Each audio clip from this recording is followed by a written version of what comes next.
I'm Caroline Clark, and joining us today is Natalie Nixon, author of The Creativity Leap, which is, I think, an extraordinary book that puts into context a topic that we don't give enough due, particularly as we discuss things like innovation, and particularly as we live in a time where uncertainty and ambiguity are unavoidable and really the name of the day. This is a book for this moment and this time. And Natalie, I'm so delighted that you're able to take the time to join us today. Everybody just needs to hear about this book. They need to know about it. And they really need to hear your take on something that we often dismiss or, relegate to a very finite reality in life, when your thesis is that not only is this fundamentally a part of everything, but it must be something that we're far more intentional and thoughtful about. So talk to me to begin with, because you have such an interesting background. Tell us about your background and how it is you came to even write this book. Well, first of all, thank you, Caroline, for inviting me to share on your platform and with your audience. It's a real delight to be here. And I always describe my background as incredibly loopy. I have a background in cultural anthropology and fashion. And I always say that my background in anthropology gives me the worm's eye view for understanding problems and asking questions differently. I like to think of other social sciences like sociology and economics and poli-sci is giving us the bird's eye view. So that's one thing that I bring forward into my work today. The other part of my background is in fashion, and I started working in fashion really out of need. I started my own entrepreneurial hat design business many years ago. I was living in New York City, and then years later, I worked in global fashion sourcing for a division of the limited brands. And that took me to live and work in Sri Lanka and Portugal and travel throughout Asia, making bras and panties for the Victoria's Secret brand. On a more personal level, I'm from Philly, where I now live again. And I also spent a chapter of my career as a professor. So 16 years as a professor, and hit a bit of a wall about year 15 years in, and realized I needed to make a shift. This book is a result of several things. The Creativity Leap is something I wrote first out of the desire to be able to productize my intellectual capital. So I'm a global keynote speaker. And over the past 2 years, especially, after I would finish giving a talk, some people will come up to me afterward and say, "That was really awesome. Where can I read more about this?" And while I blog for Inc., I didn't have a one place to go to direct them to. And so I realized, it would be smart if I could figure out how to encapsulate all that's in my noggin. The second reason why I decided to write the book is that a lot of my corporate clients invite me to advise them on really how to build cultures of innovation. And I started to have this creeping sensation that we were going about it the wrong way. We often throw out the word innovation and we're talking over and around each other, and it ends up getting diffused of any meaning, that word innovation. And I thought to myself, I think there's a different place where we need to start. I believe we need to start with creativity. But then I realized I can't very easily walk into most corporate boardrooms and lead with creativity, namely because most people don't understand creativity. So I realized I needed to do some work in order to offer up what I hope is a simple and accessible way to think about creativity, so that people understand it's actually the engine for innovation and it's where we need to start. So that's a lot of what I put into the book. One of the things that you didn't say is that you founded a business consultancy called Figure Eight Thinking, and I think that the notion of creativity as the fuel for innovation it sounds so obvious, and yet it's something that honestly, until I read this book, I had not heard put so concisely and effectively. And I think what you do a really great job of, which is so important right now, given everything that we're all facing, regardless of what we do for a living or how we're living in this moment of the pandemic, is, sort of really articulating what creativity is, how it is a driver, how it can be cultivated, how critically important it is as a problem solver, and sort of an anchor. I think many of us think of creativity as being something sort of, ephemeral, and it's like a quirk, right? Creative people are sort of put out there on a fringe still as, quirky and loopy, as you say, right? Artistic and different. And then we're sort of thinking of type A personalities and quote unquote mainframe leaders as being, solid and sort of grounded in this very strategic, formulaic sort of thinking. And what you very, very effectively say here is that creativity is something sort of at the center of all of these things, and that we can't afford to put it on the fringe, because it denies all of us something that we intrinsically have and that we can cultivate. And what I love is that you really place creativity on a platform as a skill set and as something that absolutely can be cultivated. And we talk about IQ, we talk about EQ all the time. You talk about the CQ. So talk to me about what that means. And I can't say it for you, although I could, because I love it, but I want you to sort of say really how you define creativity. I love that definition because it makes it so clear. So you say creativity is what? That space between. Yeah. So I like to think about creativity as toggling between wonder and rigor to solve problems.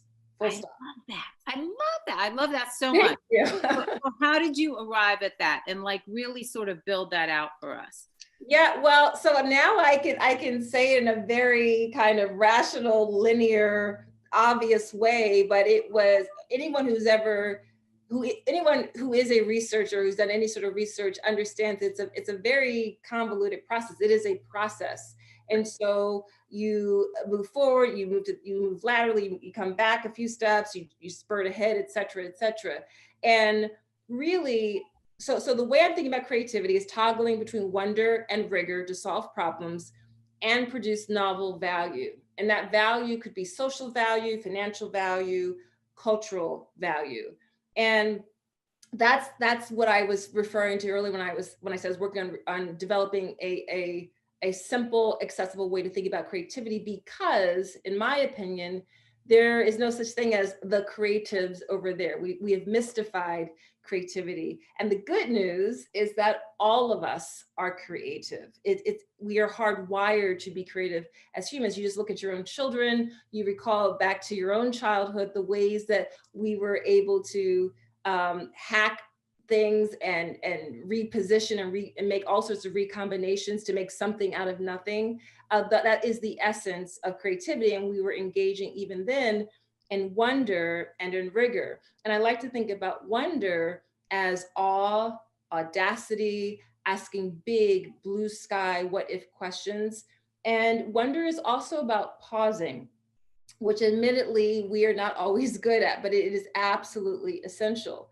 Rigor is about discipline and time on task and incessant practice. And rigor is not very sexy and it's often very solitary. And it is also an essential component of creativity. So when we ghettoize or silo creativity in the arts, and we'll say things like, oh, I'm not a creative type because I can't fill in the blank, sing, dance, paint, etc. That's not fair to artists, and it's not beneficial to our society at large. It just so happens that artists are really great at wrestling with the discomfort of ambiguity and digging into that process, which at times can be murky. The truth is that creativity is hard work. And the truth is also that to be an incredible entrepreneur, engineer, teacher, plumber, farmer, you must be incredibly creative. And thank you for calling out what I forgot to mention. I am the founder and president of Figure 8 Thinking, and I'm a creativity strategist. And I made up that title for myself because of the work that I did on myself to really figure out, well, what is it that I'm good at, that I love, and that I really think brings value to people? And it was this mashup of creativity and strategy intentionally. And one of the taglines in my business is that strategy is creative, because strategy to me is about reframing, and that's a creative endeavor. What the reason that I think, this is such a timely book, it's such a timely conversation, is because you mentioned certain things that are just baked into our current reality, like it or not, right? We've all been forced to pause in the midst of this pandemic for much longer than we ever even imagined possible. We are all being forced to reframe a future and reimagine a way forward in our families, for our companies, with our finances, all of these things that you mentioned. And you approach this, very much the way a researcher, a professor, consultant would. You interviewed a number of people. You mentioned the teacher, the dancer, the farmer. You actually interviewed people with these disciplines to really cultivate data around this whole process before we all fell into this moment. And one of the things I love about why you call this the creativity leap is that notion of leaping. I think we think about leaps associated with risk, but you make a point in the book that I had never thought about, which is that you cannot leap backward. Nope. You can fall back, but a leap is intrinsically a forward movement. That's right. So, I think that in these times when you're talking about pausing and sitting with discomfort and ambiguity and uncertainty, we often feel like we're falling backward because we can't see the way forward. But that's exactly what you're speaking to in this book. So can you talk about that whole process of leaping and what you see happening right now with all of us, where we may not be able to see that way forward, but how, creativity and certainly crisis breeds creativity too, right? Yes, So it does. whether it's intentional or not, we're all sort of there, right? We may just not be conscious of it. Here we are. There are incredible silver linings and opportunities in this moment. Days of uncertainty are designed for creativity, primarily because creativity loves mess. And we are in a lot of mess right now. And I've said quite a bit recently that we will not see our way, we will not navigate our way out of these complex, uncertain times with this linear Gantt chart. We can't project manage our way through this. We have to use what I call the chewing gum method, which is to say the best way to navigate complexity is with complexity. And it turns out that creativity is actually a complex system. And so if I can nerd out a bit, it's been a little over 10 years ago now. I was working full time while earning my PhD, and I ended up getting really steeped in this area called improvisational organizations. And I kind of tripped my data, all my interview research helped me to kind of trip my way into a whole framework that used jazz music as a way to understand organizations that were actually working at their optimal best by being improvisational.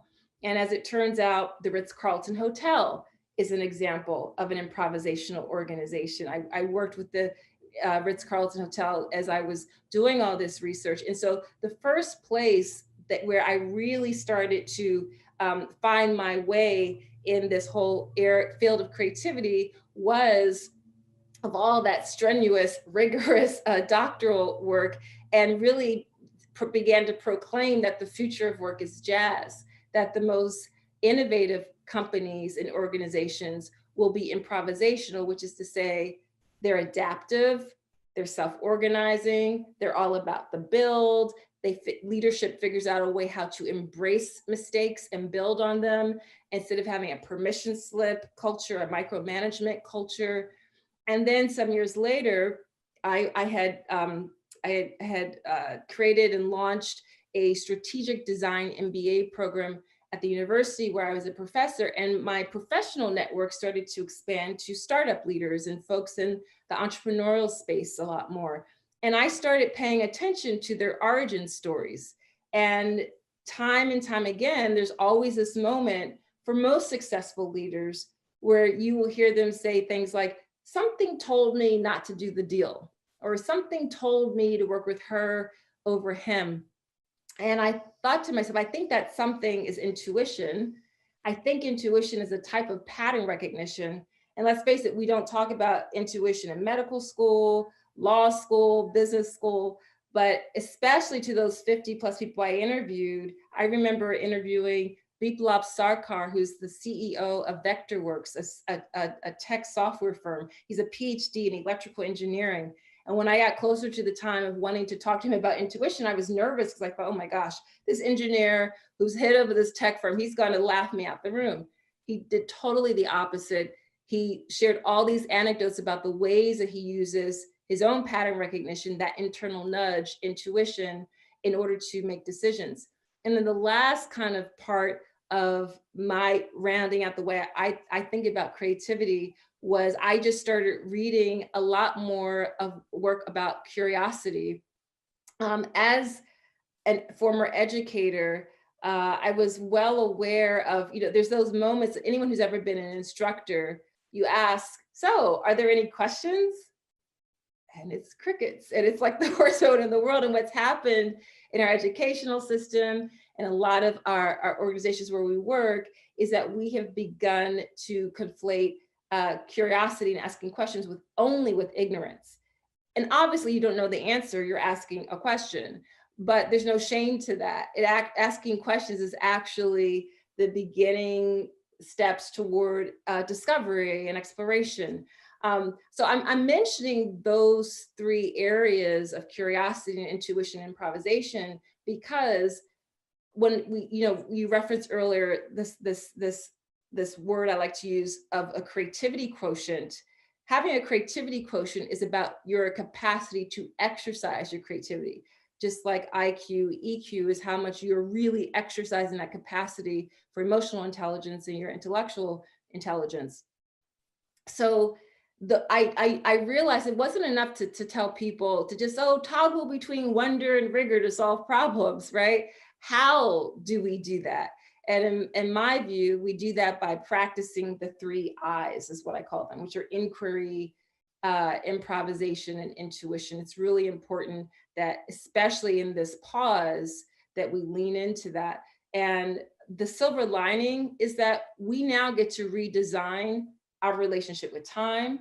We get to redesign our relationship with ourselves, with our family members, with our work.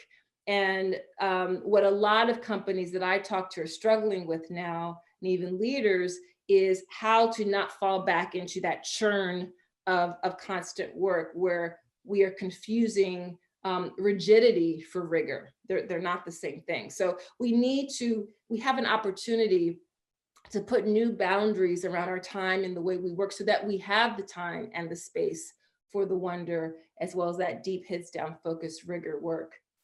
Can you talk a little bit about that distinction between rigidity and rigor? Because I think you're right. And as people look to define our new normal, we haven't even really gotten a handle on our current normal, right? I think as we've moved to remote work, people have really struggled and organizations have struggled to create boundaries. We talk about creativity, to even think about what boundaries should look like.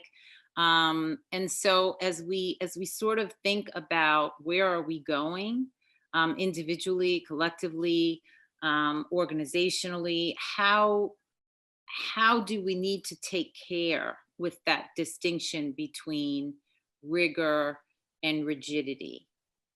Well, one way I've been talking about this is in terms of leaps that we need to make, or shifts that we need to make. For example, we have to make a leap away from the rule book to the playbook. And the difference between that's a good example of rigidity versus rigor. So the rule book is about rules and it's about strictures and it's about kind of only being focused on the outcome, the solution versus the process. The playbook enables you to be more improvisational, to plug and play, if this, then that, which opens up the bandwidth for people as individuals to approach the work as they see fit. And it actually ultimately makes us all more productive.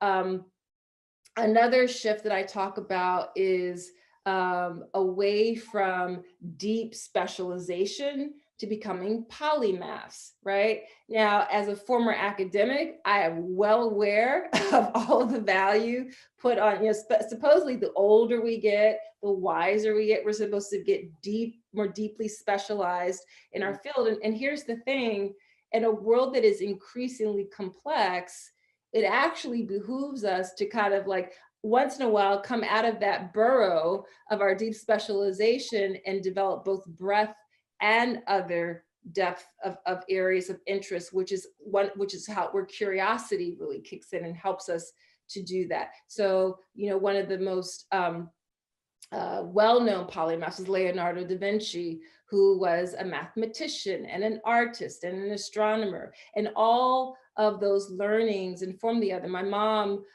used to tell us all the time growing up that all learning is interconnected. There's nothing that you have done or experienced that is not valuable for something else. So during the times when I was waiting tables, to the time when I was studying dance, to the times when I was living abroad in Southeast Asia, to the time I was a professor, all of those experiences can be interconnected.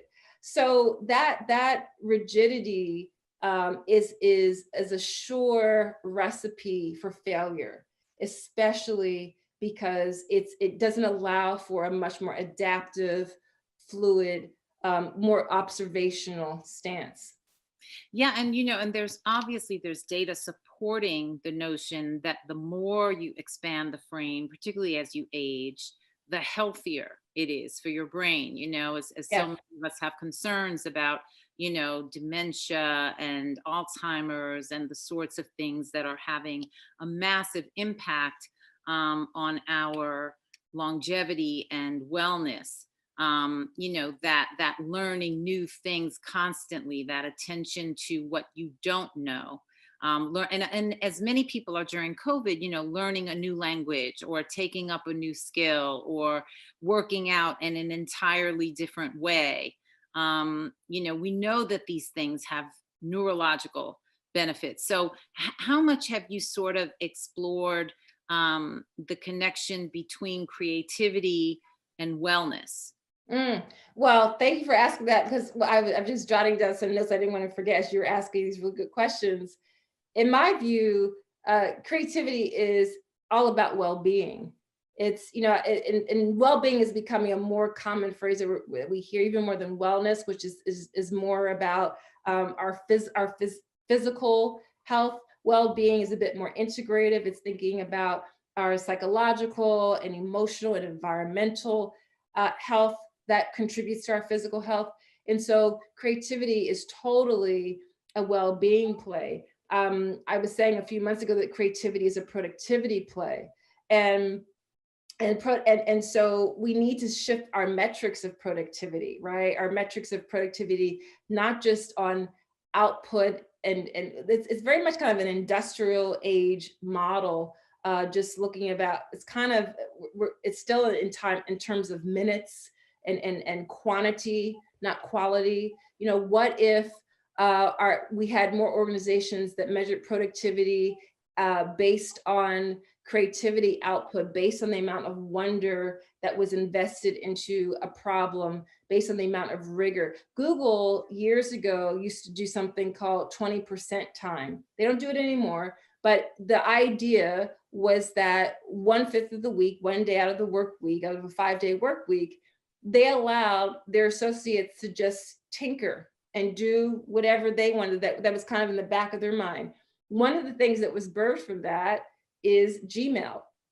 And so the more opportunity that you get, that you give people to, as I like to say, not show up to work in drag, but to show up to work as their full selves, people feel seen, people feel heard, and we are more productive when we feel seen and when we feel heard and when that is encouraged. But you mentioned that Google doesn't do it anymore, right? And It's and not. a lot of companies, while they may sort of buy into the theoretical notion that like, oh yeah, this would be a nice thing, it also feels like probably a luxury when, there's so much emphasis on the bottom line. And, particularly now at a time when so many companies have been stressed, as have, individuals by our circumstances. How does one make the case for, you know, for that as a model for long-term and to some degree even shorter term success? Yeah, so I'm glad you mentioned shorter term. I'm a big proponent of advising more companies to embrace prototyping, which is a way to inch your way into having a much more experimental mindset. The end result of an experiment could be no. The answer could be we try that and it doesn't work. And there'd be a range of reasons why long term we don't want to continue it. But one of the companies I interviewed is a small tech firm in the Old City neighborhood of Philadelphia. And I was talking to um, Lynn D'Amico and James Curran, who are leaders there. And they were sharing with me as an experiment that by then was about a year and a half old at the company, where they went to a 3 days on site, 2 days off site working model, where they allowed people to work from home a year before COVID even hit, on Tuesdays and Thursdays.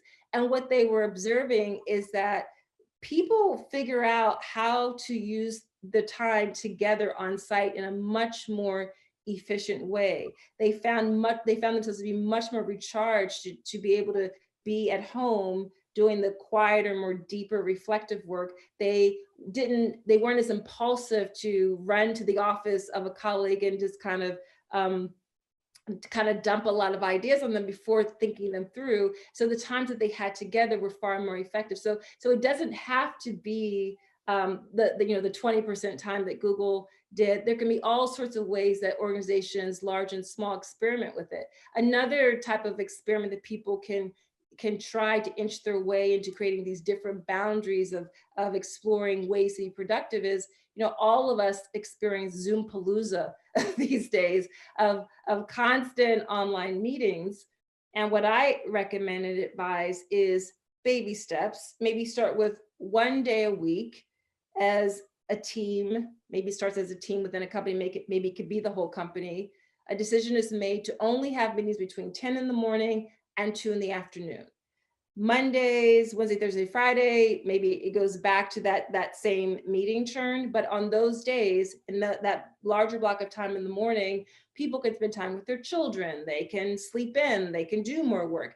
And the same in the latter part of the day. And then the pushback. The next question is, well, what about the client? What if the client needs us?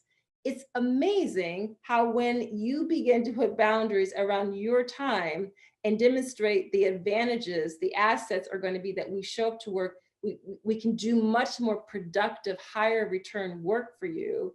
Clients fall in line, especially if the output is optimal. And again, this does not have to be long term, but it's amazing at just how the shift that you begin to see of how your own team shows up, just the acknowledgement that they are human, that they need the time to kind of pull back every now and then.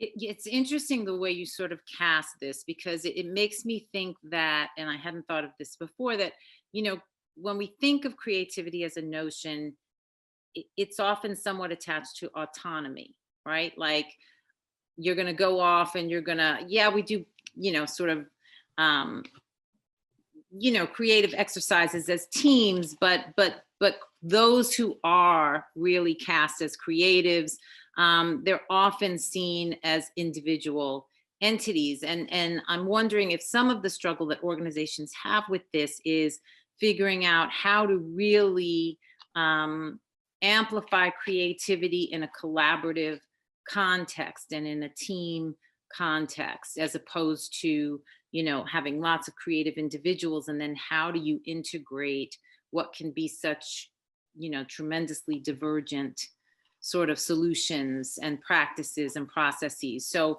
how do you sort of advise organizations who may be grappling with that sort of concern? Well, I think you're absolutely right. Your question is really pointing out this observation that collaboration is hard, and collaboration is hard at large scale.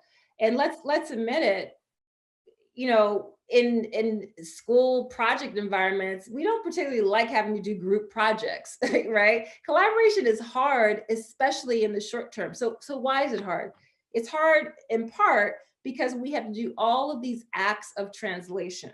When we begin to collaborate with people from different departments, different skill sets, all of a sudden we find our way of doing things being called into question, or not even in any kind of an offensive, defensive way, but just explain to me, how do you do this? And so it forces us to really articulate, well, how do we do it? And why do we do it that way?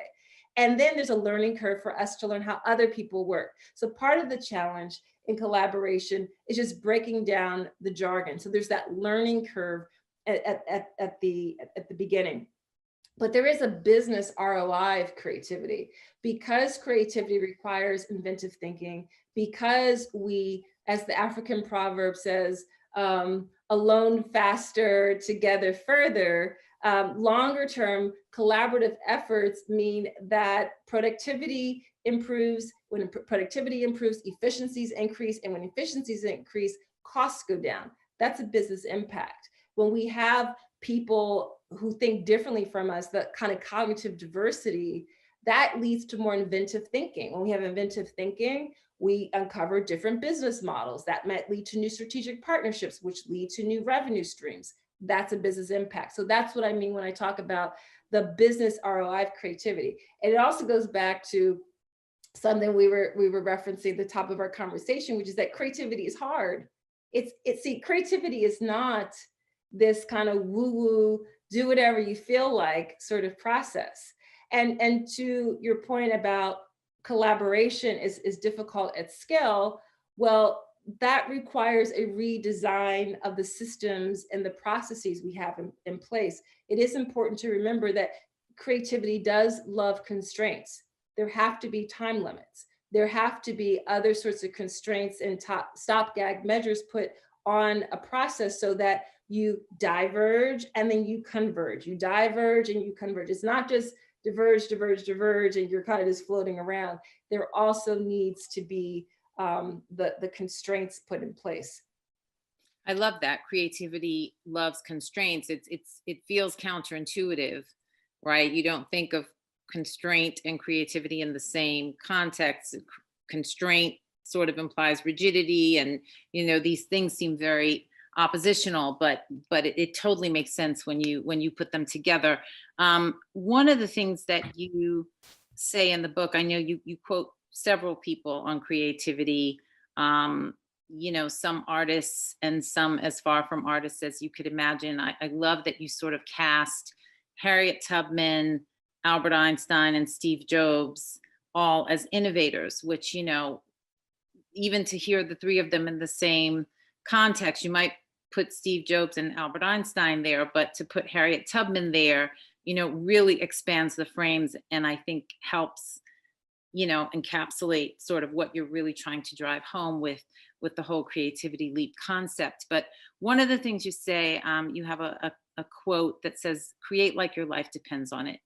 And I think in this moment in our history where we are operating under extraordinary constraints that we can't control, and we are trying to create, right, this new context in which to thrive and not just survive all of this. Creativity, it makes sense that it's at the heart of it, but how do you advise people um, when they are operating under the constancy of stress, as we are now. That feels a little bit like it works against those creative impulses. And I do feel that, as we approach the end of the year, as we reflect on what this year has meant to all of us and how it has impacted where we are, and our whole notion of where we hope to be. And we look to sort of 2021 and what we can make of it and create of it. Um, how do you advise people to incorporate a creativity leap into that context of, New Year's resolutions or end year reflections? Um, how can we use this to move forward in the best possible way, individually and collectively? I know it's a huge question, No, it's an important but question. you're And up to it, Natalie. I know you are. I'll give it a shot. I'll give it a shot. And Carla, before I answer that question, I did. It was also really beautifully pointed out about this notion of creativity loves constraints. I just want to give two short examples to really illustrate the constraint, and I think it flows into the question about moving forward in the midst of all this uncertainty at the end of 2020. So one example to really bring the point home on how creativity loves constraints is jazz music. So, jazz, all improvisational systems have constraints. So in jazz music, there is the key that the composition is played in. There, even in the simplest composition, there's a beginning and a middle and an end. There's a structure.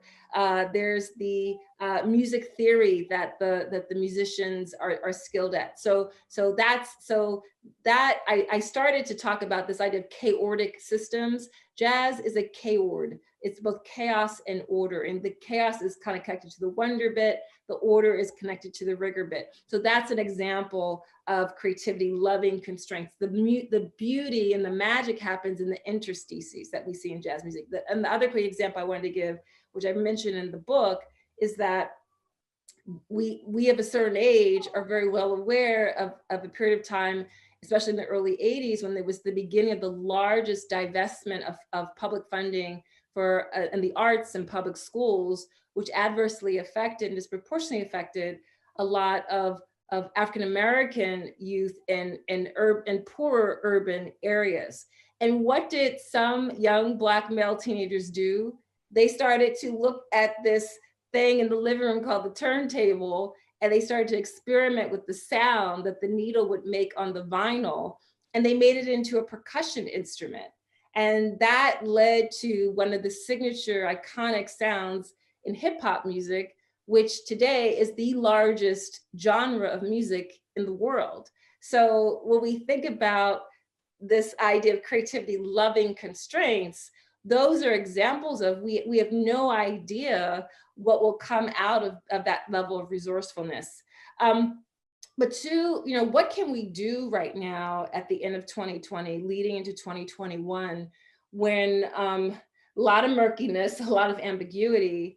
This is where I advise and recommend that we lean into the pausing, the value of the pause, the value of being still, which admittedly is not hard, which admittedly is hard if it's not something that we have practiced. So I referenced earlier that we now have an opportunity to redesign our relationship with time. And what I mean by that is we have an opportunity to design new and different rituals. So one of the things that I started doing in April of this year, about a month into this new reality, was I started committing to a new morning ritual, which requires me to be in bed by 10 p.m. Most nights I make it. During the week, a lot of nights I don't, but when I do, I'm up by 6 a.m. because the older I get, the more I'm valuing rest. And I'm up at 6 a.m. and between 6 and 7 in the morning, I do my ablutions, I pray, I do a gratitude journal, and I stretch my body. And more than anything else, it's about day 17 into this, as I was like able to look back on my gratitude journal and really see I was keeping up with this. It's the reward is the promise I'm keeping to myself. And it's that stillness time that I have to collect myself before I go into the day. So I really recommend that whatever it is for you, to identify a ritual that's additive for you, not subtractive, not that's going to be feel punitive, but that you believe will really add a bit more to your well, so that you can be generative. Because as the amazing psychotherapist Esther Perel has said, being reactionary is the opposite of being creative, right? When we are creative, we are productive. We are not reactionary. The other thing that I really recommend is taking daydream breaks. I'm a big daydreamer, and I literally, sometimes I only have time for a 90-second daydream break. Other times it's 5 minutes long. Sometimes it can be 15 minutes long. Most days it's between 2 minutes and 5 minutes long. And I will go outside and sit on the steps. I'm from Philly, so we have a big front step culture, and I'll watch the clouds go by. I'll watch an ant crawl if it's cold outside, like on a day-to-day. I'll just stand by a window. And it's incredible what that does for me, and be able to still my mind. And what it's really doing now that we are understanding more about the neuroscience of creativity, it is allowing the neural synapses that are usually on fire in the frontal lobe of my brain to ignite and create new neural pathways in other lobes and regions of my brain, so that when I come back to the work at hand, it feels refreshed. And sometimes we've all experienced those times when we have those aha moments where the idea emerges. So carving out time, and have rigor to use a time limit for it, because the reality is we have busy days, but make those times. And the third thing I would say is to become a clumsy student of something. And I have two personal examples. So I studied dance since I was a little girl, since I was 4 years old. And I cannot dance the way I used to many years ago, but I love dance. And so the dance that the dance form that I'm a devotee of now is social ballroom. So I study tango and foxtrot and salsa, and I'm really bad at it. And I also take hip hop dance classes, and it helps me to have a healthy sense of humor about myself. It totally helps me with those 3 eyes I talked about earlier, of being curious, of being adaptive, and allowing for the process to emerge, which is all about improvisation. It's about being intuitive and pattern recognition, intuiting myself and intuiting my dance partner. The other thing where I'm a clumsy student is pickling vegetables. My stepdaughter Sydney gifted me for Mother's Day a pickling set, and I learned very quickly that I should not combine red cabbage and celery and onion all in the same jar, because everything turns purple. But when you are a clumsy student of something, you are on a certain level engaging in this creative process. You are exercising these muscles, and this is winter time. This is a time to kind of go inward, to be still, and you can be exploratory in those ways. So those are some of the things I recommend. I love those examples, and I really appreciate the notion of the clumsy student, because I think so often we are pressured into the pursuit of expertise and the pursuit of mastery and perfection, and creativity at its heart, I guess, is not about mastery and expertise and perfection. It's just about exploration and openness, with the belief that anything you open yourself to and explore even a little bit, you may never master it, but that doesn't mean that it's not enhancing your life and all the things that you have mastered, right? That it's this buttressing reality that each thing supports another, but everything isn't going to rise, to the foreground of your life. Doesn't mean it doesn't matter, right? Oh, not at all. Not at all. I'll never forget a moment in a dance class many, many decades ago. So there's 2 basic movements in most dance forms is the plie and the releve. And the releve is when you're rising on the metatarsals of your feet. And I had a dance teacher who was just encouraging us to rise and rise and rise. And she said, you never arrive. And for whatever reason, in my little pea brain teenage mind, I went off into a daydream and I thought, wow, you never arrive. And I just kind of kept that with me my entire life, and that's the truth. And when we think about creativity in the artistic domain and in design fields, there's this thing called the recital or the crit, right? And it's the work in progress. It's just baked into the pedagogy and the mode of learning that you have to go through these moments of exposing yourself and getting the feedback and maybe it not being what you wanted to hear, but figuring out how it's something maybe you need to hear in order to build. And so, you know, when I was a professor, I taught design students, engineering students, and business students. And business students were consistently the absolute worst at taking feedback. They would give a presentation and they would go into total defense mode as you gave feedback. Engineering students were a bit better. Design students were so much better because of that thing called the crit and the critique. And they were learning steadily how to separate themselves and their ego from the work. And the whole purpose of the feedback was to build the work. And so that's something that we all can get better at. And there's different ways to experience that. Yeah. Well, I just, I feel like this is something we could talk about all day, but I do hope that, many, many more people who have listened in on this conversation will go ahead and order The Creativity Leap by Natalie Nixon, available wherever you buy books. It's also available on Audible, and that's how I consumed it. I heard you read it, which made it lighter and easier for me during COVID. Thank you. Thank you so much. A reassuring voice with a really timely and useful message for right now as we all approach the end of this year and whatever's next and new. Thank you so much, Natalie. Stay safe and stay well. Thank you, Caroline. I appreciate it. This was an awesome conversation. Take care, everybody. Next time.